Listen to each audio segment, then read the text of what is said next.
사.7 재보선 패배 이후 당정청의 인적 개편 작업이 본격화되고 있습니다.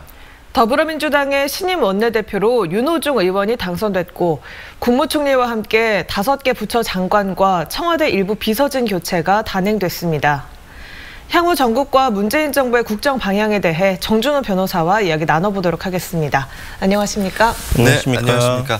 더불어민주당의 새 원내 사령탑으로 친문 성향 윤호중 의원이 당선이 됐습니다. 재보선에서 참패를 하면서 당 안팎에서 쇄신론이 제기가 됐었고요. 그래서 결과를 예측하기가 쉽지 않다라고 이야기들이 됐었는데 결국 윤호중 의원이 당선이 됐습니다. 이 결과의 의미 어떻게 분석하십니까? 예, 솔직히 조금 민주당 현재 상황이 걱정이 되는 게 민주당 현재 이 모습이 2016년도 총선에서 예상 밖의 대패를 하고 나서 그해 8월 쇄신론에도 불구하고 친박이었던 이정현 전 의원을 대표로 선출을 했던 새누리당의 상황과 매우 흡사하기 때문에 좀 걱정이 됩니다. 2016년 총선에서 이정현 전 의원이 대표로 당선된 직후에 당시 청와대 정무수석에게 대통령과 각을 세우는 것이 정의라고 생각을 한다면 여당 의원 자격이 없다고까지 얘기를 하면서 문제가 좀 불거졌었는데요. 그 직후 최순실 사태가 벌어지니까 곧바로 당에 쪼개진 적이 있었습니다. 선거 패배 후 이제 주류 지도부의 재신임은 당장의 레임덕은 막을 수 있겠지만은 쇄신을 바라는 민심의 갈증은 여전할 것 같습니다. 네, 윤호중 원내대표가 이끄는 민주당의 새 지도부는 어떤 것에 방점을 두고 활동을 할 것으로 보십니까?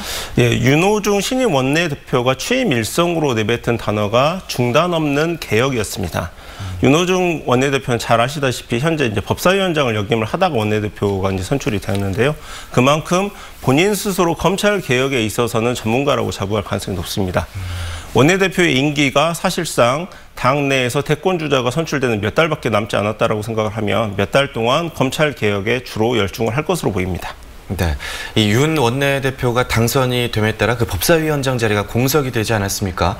야당에서 원구성 협상 다시 하자라고 이야기를 하는데 그 부분은 어떻게 될까요? 네, 야당의 요구에 대해서 이미 윤호중 원내대표가 천명을 했습니다. 그 당내에서 그 법사위원장을 찾겠다라고 이제 천명을 했는데요.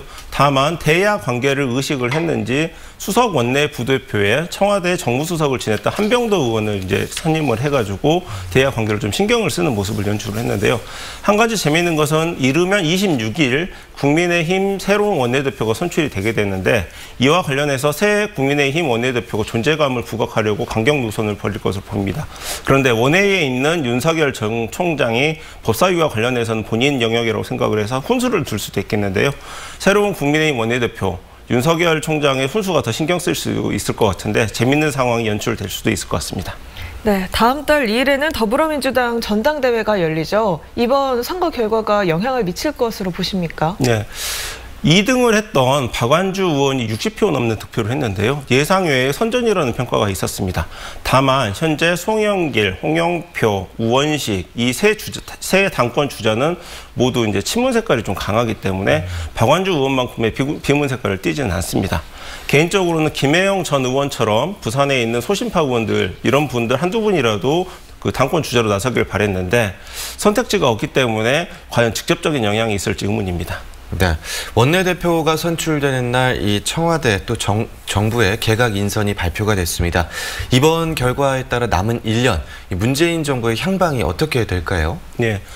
비문 총리와 비문 정무수석을 인선을 하고 관료 중심의 이제 개각을 한 걸 보면 청와대가 현재 나타난 민심을 위기는 위기로 받아들인다라는 이제 평을 좀 하는 것 같습니다.